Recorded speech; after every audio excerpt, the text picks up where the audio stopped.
All right, guys, I want to remind you while you're here. The whole reason why you're here, I want to remind you of it, okay? I'm a high school football coach, just like all these coaches behind me.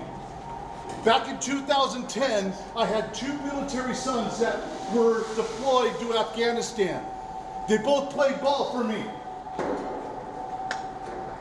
So they were sent to, one of them was sent to Afghanistan, to this area called Sangin. Let me tell you a little bit about Sangin. Sangin is an area in the Helmand province that's very, very fruitful. It's got a lot of trees and a lot of nutrients that come out of the ground and all of that type of stuff. And that's where the Taliban grow their marijuana, grow their opium, grow their stuff to fuel their trade of terrorism. My son said, "Dad, I remember when we were landing in our FOB, we were surrounded by white flags." Now, when we think of the white flag, what do we think of? Surrender, right? No, not to the Taliban. The Taliban would put these white sheets on the ground.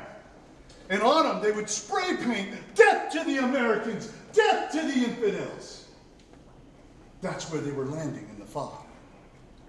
He was with the 3-5 Marines, the 3rd Battalion, 5th Marines, one of the finest fighting forces in the world. And they were going to take the fight to the Taliban. They landed. And after they landed, soon after they landed, a few days after they landed, there was a patrol that went out. The patrol went out, and within minutes, boom! They hear this boom. The Marines get all loaded up. "Hey, our patrol just went out. We better go check this out. What happened?" They drive out there. The patrol that went out, one of the first vehicles ran over a bomb. The bomb was so big that it blew the vehicle up in the air and twisted it like a corkscrew before it hit the ground. There were 4 Marines in that vehicle. All 4 of them were killed instantly. I'm going to touch a little bit more on that in a second. My son was one of the first to arrive.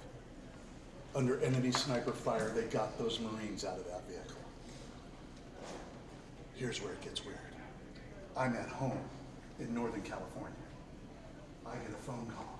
Coach, some Marines just left my friend's house and we heard screaming and we heard something's wrong. So the Marines were dressed and they were screaming. I think something happened to their son.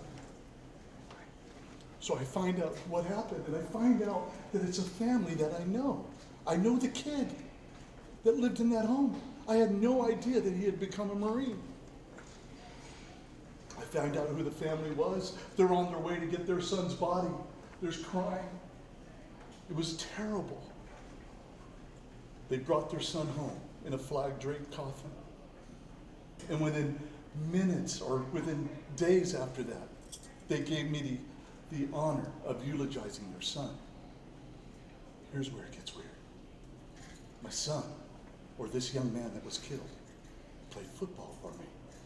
He played at the high school that I coached at. We eulogized that young man. We buried him. And a few days later, my son calls me from Afghanistan on the satellite phone. And, Dad. Yes, son, my son. What, is everything okay? You all right? You all right? He goes, "Dad, my colonel tells me that you eulogized a Marine by the name of Victor Dew. Was that you, Dad?" They said it was a coach. And I said, "Yes, son, that was me." And he goes, "Dad, I was the first on the scene. I cut him out of the vehicle." It changed my life, guys. It changed my life. And as a football coach, I had to do something to say, man, these guys are coming home with no legs. They're coming home in flag-draped coffins. We got to do something to give back. And that's with me, my friend Rick, my friend Patty. We created the Honor Bowl. This is what you're a part of, the Honor Bowl. I wanted you guys to know the story. I wanted you to feel it in your heart. That's why you're here, to win this game. And you're going to win. You're going to win. I want you to meet one of those 3-5 Marines. Let's give it up for Gunny Sergeant Freddie Torres.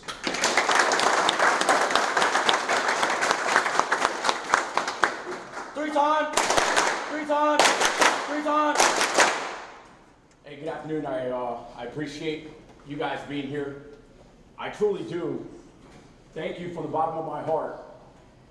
What you guys are doing for us. And you just heard the explanation of what the honor group is and what the honor bowl is. And to me, that means the world that you're out here and you're playing for us. You're playing for something bigger than yourself. My name is Gunnery Sergeant Freddie Torres. I was born in Tucson, Arizona. And at the age of 18, I decided at the end of high school that I was going to join the Marine Corps. I played sports just like you did. I traveled the state just like you did. I was up and down. And I decided that once I graduated, I was going to join the Marine Corps. So I did. And I want to share a story from that deployment from Sangin, Afghanistan that I hold near and dear to my heart.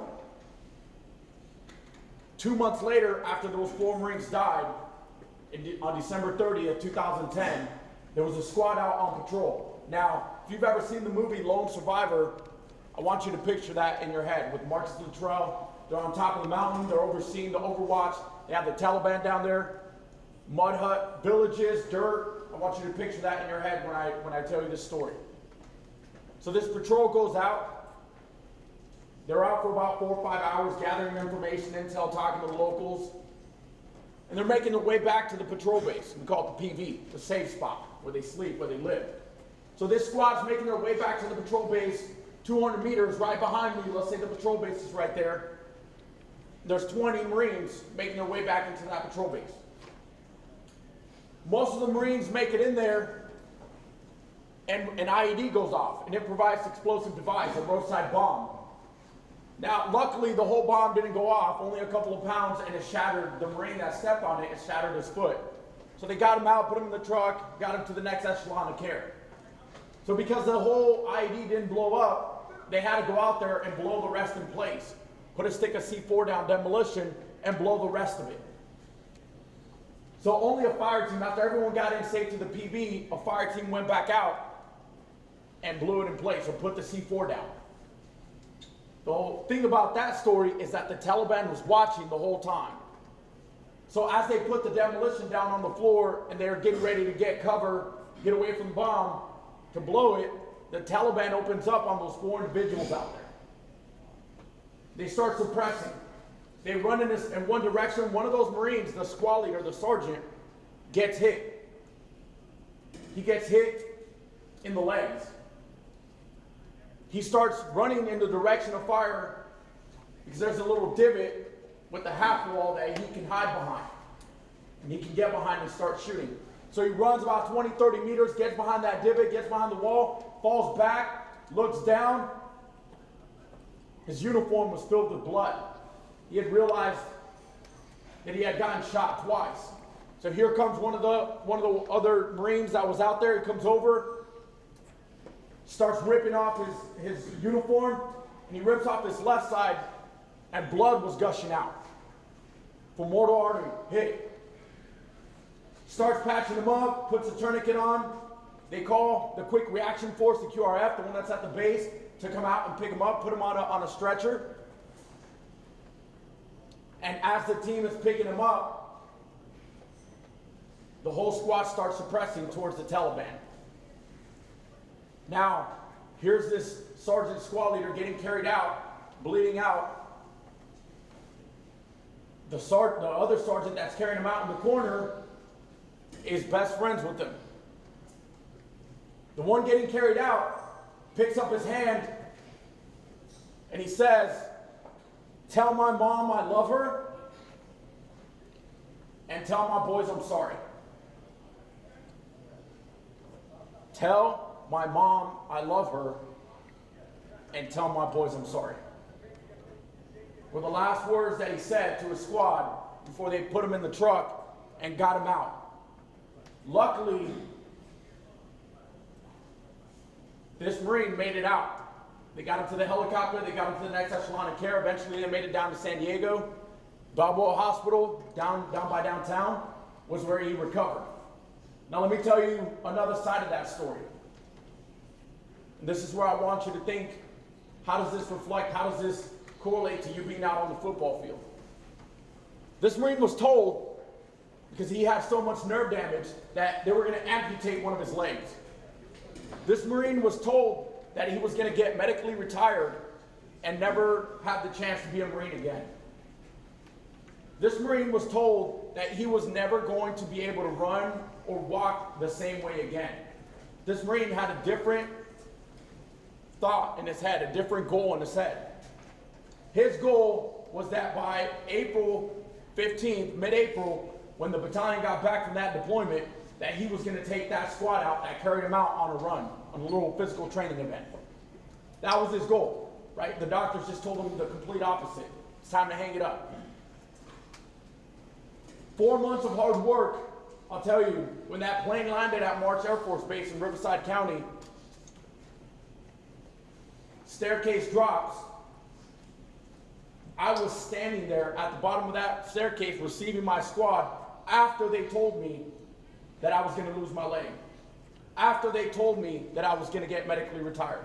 After they told me that I was never going to walk and run the exact same way that I used to before. So I share that story with you because you're going to face challenges. You're going to face roadblocks. You're going to face adversity. You probably already have. Out in the field, out on the football field, out in life. But that doesn't define you. Your heart, your passion, your work ethic, what you put into it, that's what defines you, how you overcome it. Because I can sit here and I could have collected retirement, I could have had an amputated leg, I could have chose the easy life, made money for the rest of my life and never have to work again, but I chose against that because I knew that at the age of 18 I wanted to be a United States Marine. I wanted to serve my country. And I'll close out with this. I say this to all my Marines or anybody that I have the opportunity to get in front of. Your physical, mental, and your character disciplines is what matters. Let me explain that to you. Your physical, your mental, your character. You have to be physically fit for what you do. You have to go in extra earlier. You have to stay later. You have to do another play. You have to work out harder. You have to do another rep. You have to be mentally fit to do what you do. Getting hit sucks. It's not easy. It hurts. Playing through the pain, it's not easy. It sucks. It hurts. Giving up some of your social life to do what you're doing, it sucks. It's not easy. But you have to be disciplined to be physically fit, mentally fit. And then lastly, your character. How are you defined? Do you face adversity? Do you face struggles? Do you face a roadblock? Do you give up? Do you fail? Do you fail at something and let you become a failure? Because there's a difference between being a failure and failing at something. You can fail out there. But if you don't go back, re-attack, re-engage, learn from it, and do great with that fail, then you just became a failure. Don't be a failure. I used to say this was a warrior case study. They used to call it a warrior case study. It's not. This is my testament. This is God that worked through me and put me in this position. I used to think that it was that I trained my guys so good for combat that they had executed so well that day. I was a fool. Because that's my testament. It's not a warrior case study. It was God working through me to get me to this position where I'm at right now, to share this story with you. And I'm so grateful to God for what he did for me and continues to do in my life. To be able to stand in front of you and share my story with you. Best of luck out there. Thank you for the opportunity. Thank you for what you do for us, for allowing us to do this for you. Good luck out there. Thank you. Gunnery Sergeant Freddie Torres. Come on. Come on. All right, guys, some housekeeping here. Coach, where's your coach? Oh. All right, listen. Coach, who's going to have the honor of carrying the flag through the tunnel? We're going to give it to number 50 right there, Bob Gardner. Where's 50? Yeah, buddy, come on, man. All right, so I'm going to be handing you the flag, so you guys are going to go out there and warm up. I'll call you guys back in. You guys know the deal, right? You're going to whoop it up. Have some fun out there, right? After the game, on the 50-yard line, we give out the character award, the MVP winner, and this coach is going to get the championship trophy, right? Yeah. Come on. Come on. All right. So we want you guys to be ready for that, okay? The character and the MVP winner and the head coach, please do not forget to go over to the trophy center, sign the footballs, sign the helmets, and we're going to have you put a screw in a piece of art, right? We want to memorialize that piece of art because at the end of this event, it's going to the 49ers, all right? So we want to honor them for being our presenting sponsor. Coach, these are decals. Please wear those on the back of your helmet. There is nothing that gives us greater pleasure than at the end of the year seeing you guys in the CIF state games and seeing that helmet sticker on the back of that helmet. But really, we love it, guys. And you guys are going to go forward. Let's get it in here. Let's get it in here. Yeah! Let's go. Hands up. Hands up. Okay. I've already heard you guys say it. 3-5. After I say 3-5, you say get some. 3-5. Get some! Get some! Get some! Hey, everybody's going out. Everybody's going out now. Get your stuff on. When you're ready to go out, we'll get the decal.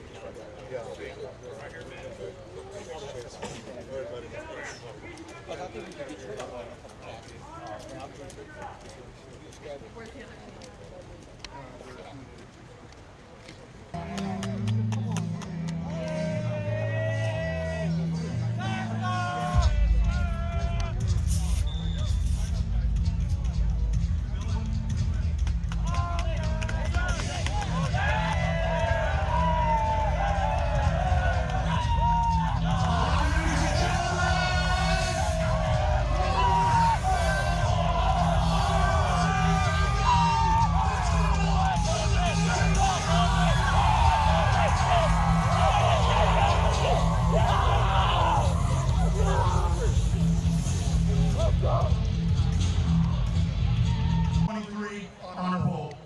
My name is Mark Coach Soto, and we are a nationwide nonprofit whose mission is to educate student athletes. Start of the Madison, San Diego, California versus Oak Ridge, El Dorado Hills, California game.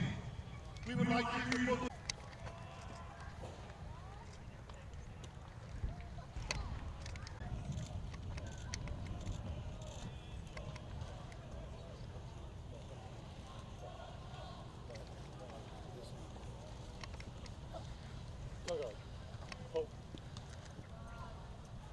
Present arms.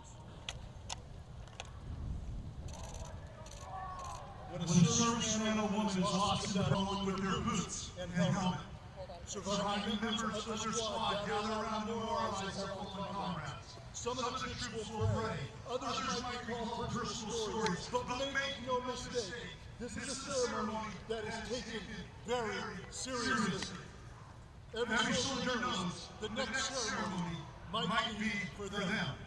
When a rifle with bayonet is downward into the ground, it is a memorial of a soldier killed in action. It also signals a time for prayer, a break in the action to pay tribute to our friend and hero. Placing the rifle is Gunnery Sergeant Reddy Torres. Gunnery Sergeant Torres, a Purple Heart recipient, was wounded in action in the Helmand Province, Afghanistan in 2010.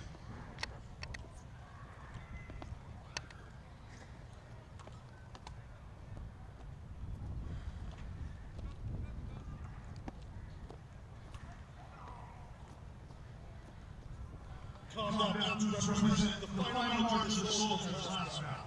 Placing boots is USAG Head Officer Joe Fasano, Active Duty Reserves, creator of Fasano Water Street, sponsored by Resurrecting Lives Foundation.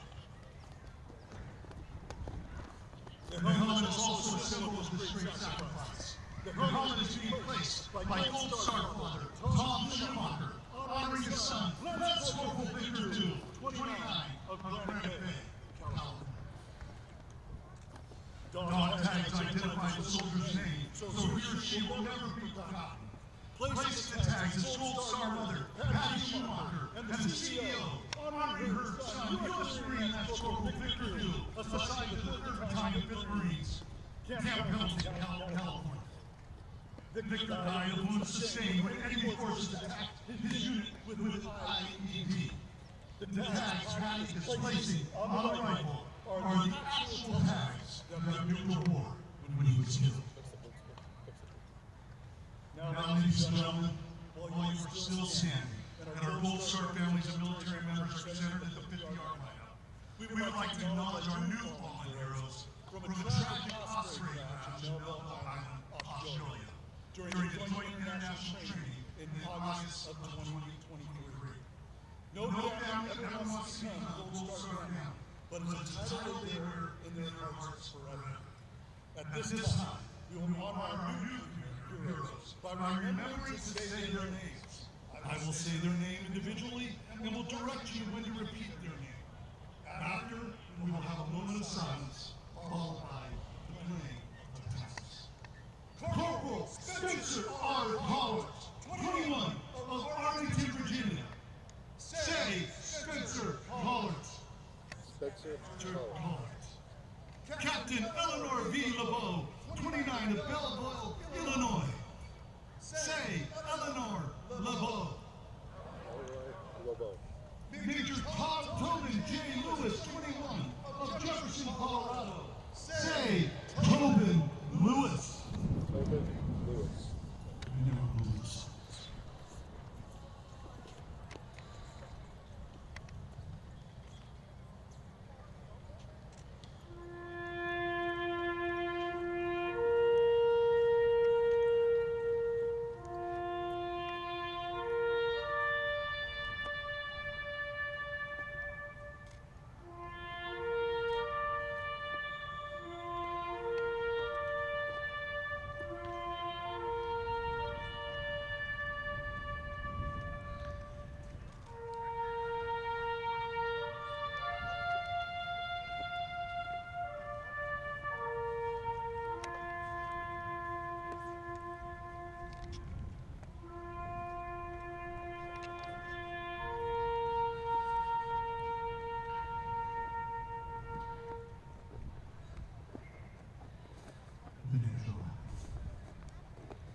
Gentlemen, come on in and introduce yourselves. Okay.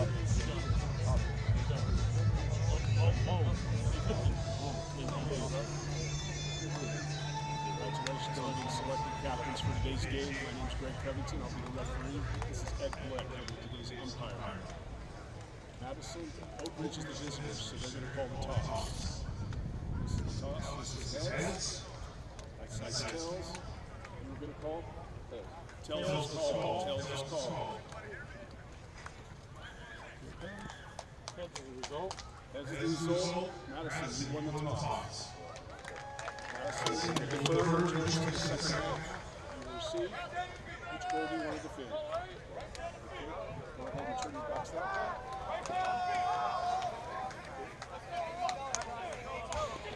Madison won the toss. They deferred their choice to the second half. All right, guys, go to your team. Let's come out and have a great game. Good luck to both teams. Have a great game, gentlemen.